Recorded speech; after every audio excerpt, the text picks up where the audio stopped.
সারাদিনের নিউজ বৃত্তান্তে আপনাদের স্বাগত। আপনাদের সঙ্গে রয়েছি আমি দেবলীনা। দেশ থেকে রাজ্য, শহর থেকে গ্রাম, দিনের টুকরো টুকরো খবর নিয়ে শুরু করছি আজকের সারাদিনের নিউজ বৃত্তান্ত।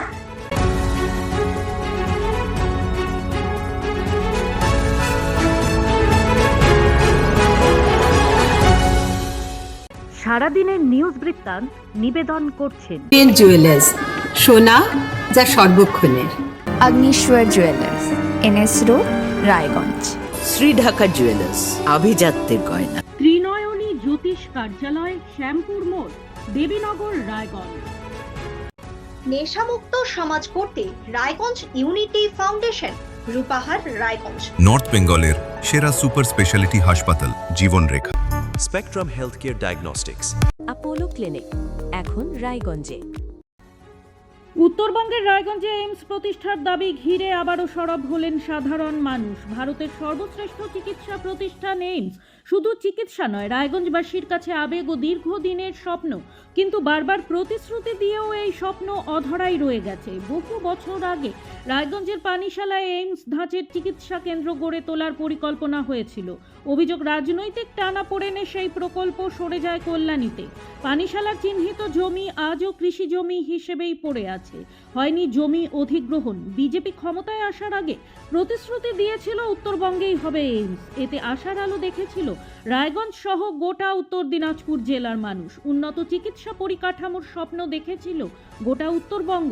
সম্প্রতি কেন্দ্রীয় মন্ত্রী নিশীথ প্রামাণিকের একটি মন্তব্যে নতুন করে বিতর্ক দানা বেঁধেছে।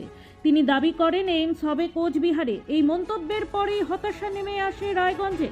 স্থানীয়দের বক্তব্য, শিক্ষা, স্বাস্থ্য পরিকাঠামোয় রায়গঞ্জ ইতিমধ্যেই অনেক পিছিয়ে। বারবার এইমস হাতছাড়া হওয়া তারা আর মেনে নিতে পারছেন না। যদিও নবনির্বাচিত রায়গঞ্জের বিধায়ক কৌশিক চৌধুরী জানিয়েছেন, রায়গঞ্জে এইমস করতে আমরা প্রতিজ্ঞাবদ্ধ। রাজনৈতিকভাবে যা যা করা দরকার আমরা করব।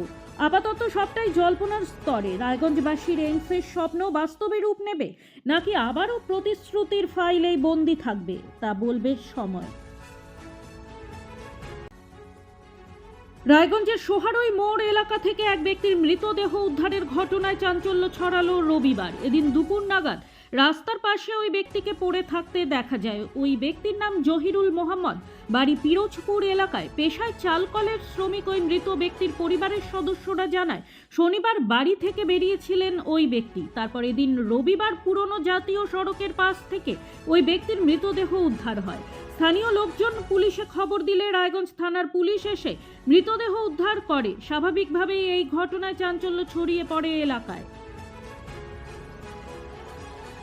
ফের 93 বোতল নিষিদ্ধ কাফ সিরাপ সহ বাংলাদেশি নাগরিক আটক হেমতাবাদে। রবিবার সকালে হেমতাবাদ ব্লকের ভারত বাংলাদেশ সীমান্ত এলাকা ভানোইল থেকে আটক হয় ওই ব্যক্তি। বিএসএফ এর ভানোইল বিওপির 63 নম্বর ব্যাটালিয়নের হাতে আটক হয় ওই ব্যক্তি। এদিন দুপুরে হেমতাবাদের বিডিও বিশ্বজিৎ দত্তর উপস্থিতিতে বাজেয়াপ্ত করা হয় নিষিদ্ধ কাফ সিরাপ। পুলিশ জানিয়েছে, ধৃতের নাম আকরম হোসেন, বয়স 25, বাংলাদেশের ঠাকুরগঞ্জ জেলার পীরগঞ্জ থানা এলাকার বাসিন্দা সে। ধৃত কী উদ্দেশ্যে ভারতে এসেছিল, এই কারবার কি করে করা হচ্ছিল তা জানার চেষ্টা করছে বিএসএফ। প্রতিদিনের প্রতি মুহূর্তের খবরের আপডেট পেতে চোখ রাখুন নিউজ বৃত্তান্তের ফেসবুক পেজে। সাবস্ক্রাইব করুন নিউজ বৃত্তান্ত ইউটিউব চ্যানেলকে।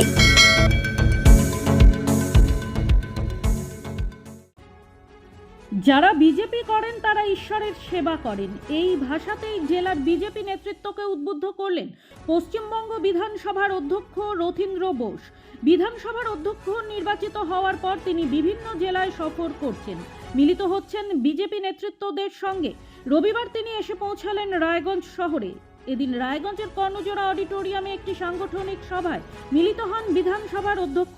এছাড়াও অনুষ্ঠানটিতে উপস্থিত ছিলেন জেলা বিজেপি সভাপতি নিমাই কবিরাজ, রায়গঞ্জের বিধায়ক কৌশিক চৌধুরী, করণদিঘির বিধায়ক বিরাজ বিশ্বাস, কালিয়াগঞ্জের বিধায়ক উৎপল মহারাজ এবং হেমতাবাদের বিধায়ক হরিপদ বর্মন সহ অন্যান্য জেলা নেতৃত্বরা।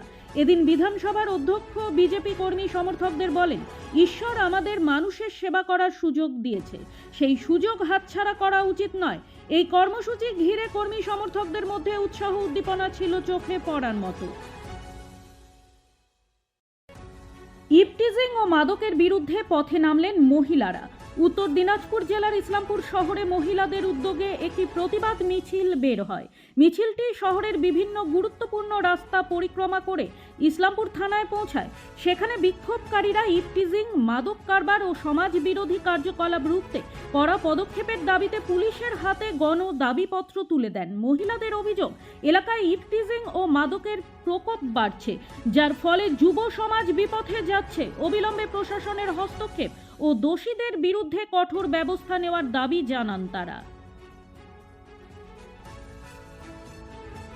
উত্তর দিনাজপুর জেলার রামগঞ্জ এলাকায় একটি বাড়ি থেকে চুরি যাওয়া সোনার গয়না ও নগদ টাকা উদ্ধারে সাফল্য পেল পুলিশ। ঘটনায় জড়িত থাকার অভিযোগে এক যুবক ও এক যুবতীকে গ্রেপ্তার করেছে রামগঞ্জ পুলিশ ফাঁড়ির পুলিশ।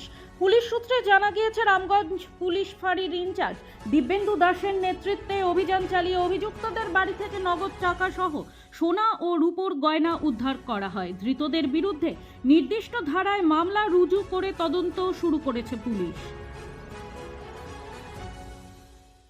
রায়গঞ্জ তথা উত্তর দিনাজপুর জেলার ছেলে মেয়েদের খেলাধুলোর প্রতি আরও বেশি করে আকৃষ্ট ও উৎসাহিত করতে প্রতি বছরের মতো এবছরও জাঁকজমকপূর্ণ পরিবেশে শুরু হলো রায়গঞ্জ সুপার লিগ 2026।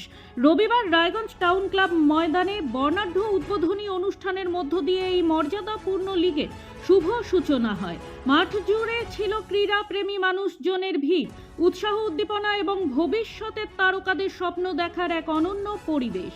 উদ্বোধনী অনুষ্ঠানে উপস্থিত ছিলেন রায়গঞ্জের বিধায়ক কৌশিক চৌধুরী, বণিক সভার প্রতিনিধি অতনুবন্ধু লাহিড়ী, রায়গঞ্জ টাউন ক্লাবের সম্পাদক অরিজিৎ ঘোষ সহ বিশিষ্ট ক্রীড়া প্রেমী ও সমাজের বিভিন্ন স্তরের মানুষজন। অনুষ্ঠানে বক্তব্য রাখতে গিয়ে অতিথিরা জেলার ক্রীড়া পরিকাঠামো উন্নয়নের ওপর জোর দেন এবং গ্রামগঞ্জের প্রতিভাবান খেলোয়াড়দের সামনে এগিয়ে আনার প্রয়োজনীয়তার কথা তুলে ধরেন। এবারের রায়গঞ্জ সুপার লিগে মোট 12টি দল অংশগ্রহণ করেছে। জেলার বিভিন্ন প্রান্ত থেকে উঠে আসা তরুণ খেলোয়াড়দের নিয়ে গঠিত এই দলগুলিকে ঘিরে ইতিমধ্যেই উন্মাদনা তৈরি হয়েছে ক্রীড়া মহলে।